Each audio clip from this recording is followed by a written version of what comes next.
कहानी की शुरुआत साल 1719 के अमेरिका के जंगलों से होती है, जहां चारों तरफ केवल सन्नाटा और प्रकृति का साम्राज्य है। आसमान से बादलों को चीरते हुए एक आग का गोला धरती की तरफ पड़ता है, जो कोई साधारण खगोलीय घटना नहीं, बल्कि ब्रह्मांड के सबसे खतरनाक शिकारी प्रेडेटर के इस धरती पर आगमन की शुरुआत है।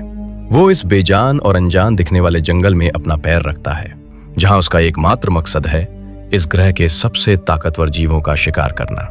दूसरी तरफ इसी जंगल के साए में कोमांचे कबीले की एक युवा और साहसी लड़की नारू रहती है। नारू एक आम कबीलाई लड़की की तरह घर के कामों में बनकर नहीं रहना चाहती, बल्कि उसका दिल और आत्मा एक सच्चे शिकारी की तरह धड़कते हैं। वो हर पल खुद को कबीले के महान योद्धाओं के सामने साबित करने की कोशिश में लगी रहती है।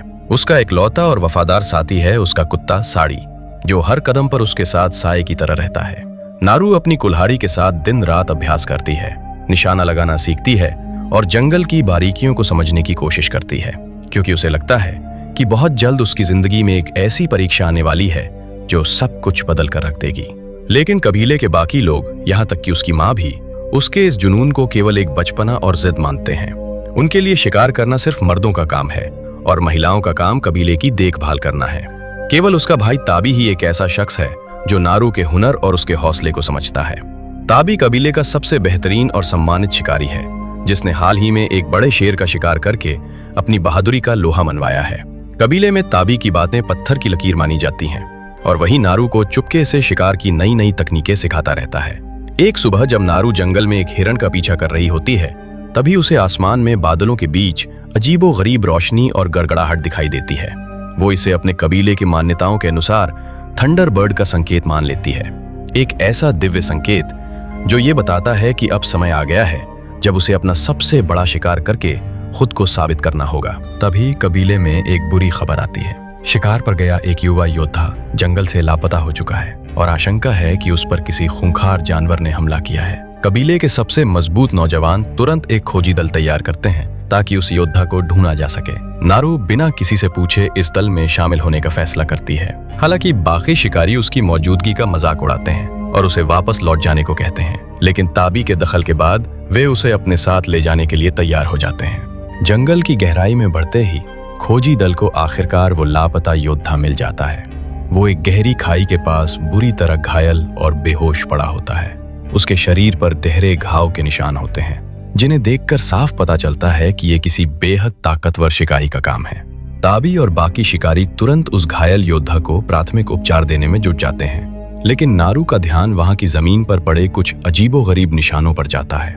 उसे वहां एक सांप की कटी हुई केंचुली मिलता है, जिसके शरीर से खून पूरी तरह गायब हो चुका था। वहां पर नारू को एक बड़े से पैर का निशान भी मिलता है, जिसके बारे में वो सबको बताती है, मगर सब समझते हैं कि वो भालू का है। वहां पर वो सब दो दल बनाते हैं, जिनमें से एक दल जख्मी को घर ले जाते हैं और एक दल शेर का शिकार करने जाते हैं, जिसमें ताबी भी शामिल था। नारू जख्मी के दल में था, मगर हालात को देखकर वो अपने भाई के पास जाने लगती है। रास्ते में उसे और पैर के निशान भी मिलते हैं और वो अपने भाई के पास बढ़ने लगती है। थोड़ी देर बाद नारू ताबी के पास पहुंच जाती है। ताबी उसे बताता है कि वो शेर के इलाके में है और शेर उनके आसपास है। वहां पर नारू शेर का शिकार करने के लिए एक प्लान बनाती है। बाकी लोग उसके प्लान पर भरोसा नहीं करते हैं, मगर ताबी उसके प्लान पर भरोसा करता है और वो सब शेर को पकड़ने के लिए जाल बिछाते हैं। थोड़ी देर बाद शेर आकर उनके एक लड़के पर हमला कर देता है और वो नारू का शिकार करने के लिए पेड़ पर चढ़ जाता है। नारू उस शेर का शिकार करने वाली होती है कि उसको दूर से कुछ अजीब दिखता है। ऐसा लगता है जैसे हवा में कोई अदृश्य दीवार खड़ी हो। इसी असमंजस में उसका संतुलन बिगड़ जाता है और वो सीधे पेड़ से नीचे गिर पड़ती है। उसका सिर एक भारी पत्थर से टकराता है और उसकी आंखों के सामने अंधेरा छा जाता है। जब उसकी आंखें खुलती हैं तो वो खुद को कबीले के सुरक्षित तंबू में पाती है। वहां पर उसकी माँ उसके सामने थी, जो नारू को बोलती हैं कि उसके भाई ने उसको वहां पर छोड़ के गया है। नारू अपने भाई के पास जाने की जिद करती है, लेकिन उसकी माँ उसे मना करती हैं। थोड़ी देर बाद नारू का भाई कबीले में वापस आता है, जिसके हाथ में उस शेर का सिर होता है। ताबी ने अकेले ही उस शेर का शिकार करके अपनी बहादुरी का एक और सबूत दे दिया था और पूरा कबीला उसकी इस जीत का जश्न मना रहा था। लेकिन नारू का मन इस जश्न में नहीं लग रहा था। वो ताबी को समझाने की कोशिश करती है कि उस जंगल में शेर से भी बड़ा कोई बहुत ही खौफनाक और अदृश्य शिकारी मौजूद है, जिसने उस घायल योद्धा पर हमला किया था। और जिसकी वजह से उसका संतुलन बिगड़ा था। लेकिन ताबी उसकी बात को सिर्फ एक भ्रम और डर मानकर टाल देता है। वो नारू से कहता है कि शिकार में ध्यान भटकने की कोई जगह नहीं होती। खुद को कबीले की नजरों में कमजोर साबित होते देख नारू का आत्मसम्मान आहत हो जाता है। वो तय करती है कि वो किसी के भरोसे नहीं रहेगी। वो रात के अंधेरे में चुपके से अपने वफादार कुत्ते साड़ी को साथ लेकर दोबारा उस घने जंगल की तरफ निकल पड़ती है। उसका मकसद साफ था, उस अदृश्य शिकारी को ढूंढना और उसका शिकार करके पूरे कबीले के सामने खुद को एक सच्ची योद्धा साबित करना। सुबह की पहली किरण के साथ ही उसे नदी किनारे एक अजीबोगरीब मंजर दिखाई देता है। वहां एक विशालकाय बाइसन मरा पड़ा था, लेकिन सबसे चौंकाने वाली बात यह थी कि उसकी खाल पूरी तरह से साफ और वैज्ञानिक तरीके से उतरी हुई थी। कबीले का कोई भी शिकारी इस तरह शिकार नहीं करता था। नारू को समझ आ जाता है कि ये उसी अदृश्य शिकारी का काम है। वो पूरी सावधानी से आगे बढ़ती है, लेकिन तभी उसका पैर जंगल के खतरनाक दलदल वाले हिस्से में फंस जाता है।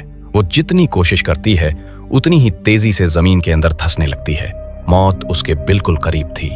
कीचड़ उसके सीने तक पहुंच जाता है। अपनी सूझबूझ का इस्तेमाल करते हुए नारू अपनी कुल्हाड़ी को रस्सी समेत पास के एक मजबूत पेड़ की जड़ पर फेंकती है और अपनी पूरी ताकत लगाकर खुद को उस मौत के दलदल से बाहर खींच निकालती है। अभी वो संभल भी नहीं पाई थी कि तभी उसका सामना एक विशालकाय और आक्रामक भूरे भालू से हो जाता है।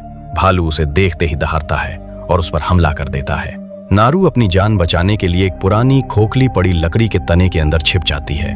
भालू बाहर से उस लकड़ी को अपने मजबूत पंजों से तोड़ने की कोशिश करता है। नारू की सांसें थमी हुई थीं। उसे लगता है कि आज उसका बचना असंभव है, लेकिन तभी अचानक भालू के हमले रुक जाते हैं। बाहर से एक अजीब सी खौफनाक और चीखने की आवाज आती है।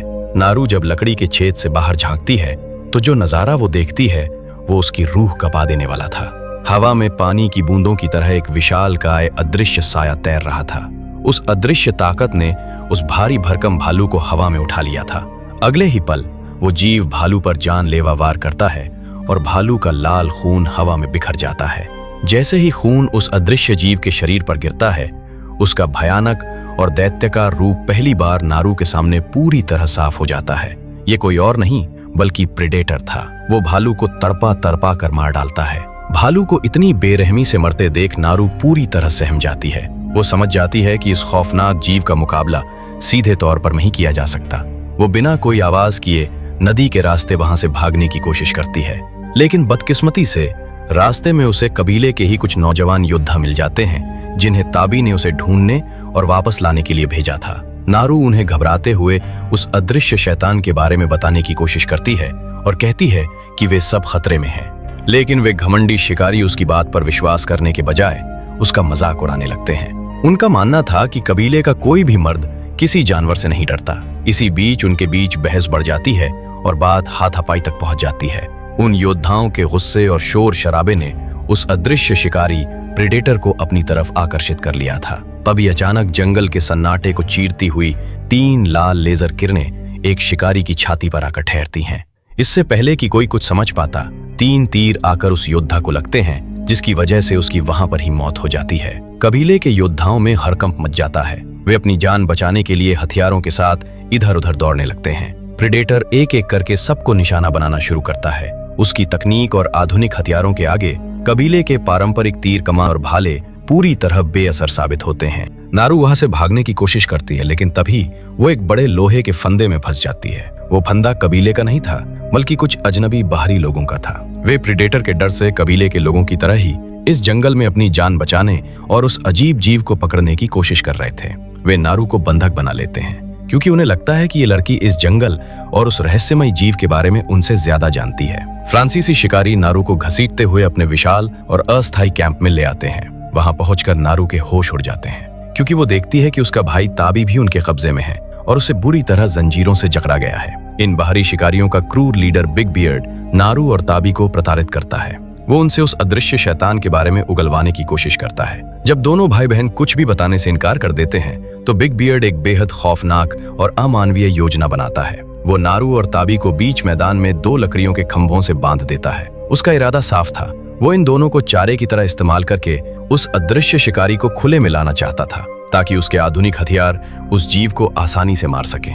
पूरा कैंप हथियारों के साथ मुस्तैद हो जाता है और हर तरफ एक जानलेवा सन्नाटा पसर जाता है। रात का अंधेरा गहराते ही हवा का रुख बदलने लगता है। नारू और ताबी बंधे हुए ही एक दूसरे का हौसला बढ़ाते हैं और अपनी कबीलाई भाषा में आजाद होने की तरकीब सोचने लगते हैं। वहां पर वो शिकारी प्रेडेटर का इंतजार कर रहे थे।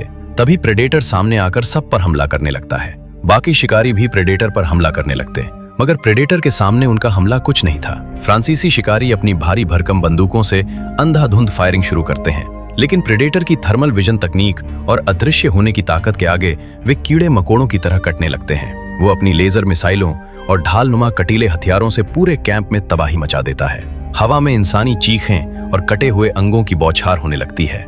इस भयंकर अफरा तफरी और खून खराबे के बीच ताबी अपनी पूरी ताकत लगाकर अपनी रस्सियों को तोड़ने में कामयाब हो जाता है। नारू अपने कुत्ते को आजाद करने के लिए उन शिकारियों के बेस में जाती है।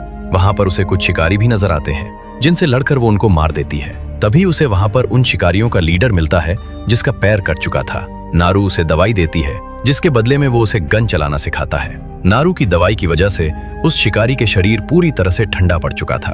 तभी वहां पर प्रेडेटर आ जाता है और उस शिकारियों के लीडर को देखता है, मगर उसे वो आदमी दिखाई नहीं देता है। मगर जब वो उस आदमी पर पैर रखता है तो वो चिल्लाने लगता है, जिसकी वजह से प्रेडेटर उसे पहचान लेता है और उसे मार देता है। जिसके बाद वो नारू की तरफ बढ़ने लगता है। ताबी एक सच्चे कोमाचे योद्धा की तरह दहाड़ता हुआ एक लावारिस घोड़े पर सवार होकर सीधे प्रेडेटर से टकरा जाता है। ताबी अपने भाले और फुर्ती से प्रेडेटर को जख्मी कर देता है, जिससे पहली बार उस परग्रही जीव का चमकीला हरा खून जमीन पर गिरता है। दोनों के बीच एक बेहद रोमांचक और खूनी मुकाबला होता है।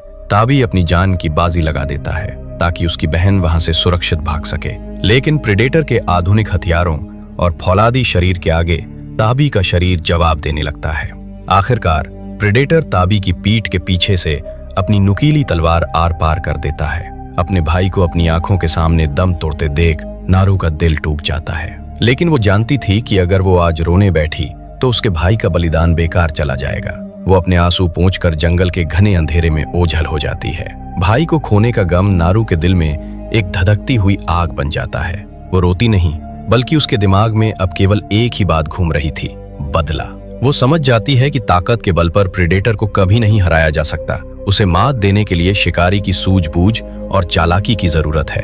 तभी उसे कबीले के एक पुराने घायल फ्रांसीसी शिकारी से एक अनोखी जड़ी बूटी ऑरेंज फ्लावर मिलती है, जिसे खाने से इंसान के शरीर का तापमान पूरी तरह गिर जाता है। नारू को तुरंत याद आता है कि जब उसका तापमान कम था तब प्रेडेटर उसे देख नहीं पाया था, क्योंकि वो केवल गर्मी यानी थर्मल सिग्नेचर को ही देख सकता है। नारू उस जड़ी बूटी को खा लेती है, जिससे वो प्रेडेटर की आंखों के लिए पूरी तरह अदृश्य हो जाती है। अब वो शिकार नहीं, बल्कि खुद एक शिकारी बन चुकी थी। वो प्रेडेटर को उसी के जाल में फंसाने के लिए एक बेहद खतरनाक और मास्टर प्लान तैयार करती है। नारू उसी खतरनाक दलदल वाले इलाके में वापस पहुंचती है जहां वो खुद एक बार फंसी थी। वो वहां चारों तरफ पेड़ पौधों और रस्सियों की मदद से एक जानलेवा चक्रव्यूह तैयार करती है। वो प्रेडेटर का ही एक हाईटेक हेलमेट चुरा लेती है, जो उसकी लेजर गाइड मिसाइलों को नियंत्रित करता था। वो उस हेलमेट को ठीक उस दलदल की सीध में एक पेड़ पर इस तरह सेट करती है कि उसका लेजर निशाना सीधे दलदल के बीचों बीच पड़े। सब कुछ तैयार करने के बाद नारू चीखकर प्रेडेटर को ललकारती है। अपने भाई ताबी की मौत का प्रतिशोध लेने के लिए उसका खून खौल रहा था। चुनौती स्वीकार करते हुए प्रेडेटर हवा को चीरता हुआ उसके सामने आ धमकता है। दोनों के बीच एक ऐसा भयानक और रोंगटे खड़े कर देने वाला युद्ध शुरू होता है जिसकी मिसाल इतिहास में कभी नहीं देखी गई। नारू अपनी फुर्ती और कबीलाई कुल्हाड़ी से प्रेडेटर पर ताबड़तोड़ वार करती है। वो उसकी तकनीक को उसी के खिलाफ इस्तेमाल करती है। जैसे ही प्रेडेटर उस पर हमला करने के लिए आगे बढ़ता है, नारू उसे अपने बनाए चक्रव्यूह की तरफ खींचती है। गुस्से में अंधा हो चुका प्रेडेटर बिना सोचे समझे आगे बढ़ता है और सीधे उसी मौत के दलदल में जा गिरता है। वो कीचड़ में धंसने लगता है और खुद को आजाद करने के लिए छटपटाता है। प्रेडेटर गुस्से से अपना लेजर वेपन चलाता है, मगर उसके हेलमेट निकला हुआ लेजर उसी पर ही गिरता था, जिसकी वजह से वो मिसाइल भी जाकर सीधा उसको ही लगी। एक जोरदार धमाके के साथ ब्रह्मांड का सबसे खतरनाक शिकारी हमेशा हमेशा के लिए मिट्टी में मिल जाता है। नारू उसका कटा हुआ सिर और उसका चमकीला हरा खून लेकर अपने कबीले वापस लौटती है। पूरा कबीला उसकी इस अविश्वसनीय बहादुरी को देखकर दंग रह जाता है। जो लड़की कभी खुद को साबित करने के लिए तड़प रही थी, आज वो पूरे कबीले की सबसे महान योद्धा और चीफ बन चुकी थी, जिसने अपनी बुद्धिमानी से इंसानी सभ्यता को एक बहुत बड़े विनाश से बचा लिया था। अगर आपको नारू की बहादुरी और इस अदृश्य शिकारी का ये सिनेमैटिक सफर पसंद आया हो तो वीडियो को लाइक और चैनल को सब्सक्राइब जरूर करें। कमेंट में हमें बताएं कि आपको फिल्म का कौन सा हिस्सा सबसे ज्यादा रोंगटे खड़े कर देने वाला लगा। मिलते हैं अगले एक और धमाकेदार और सस्पेंस से भरे सफर के साथ। तब तक के लिए अलविदा।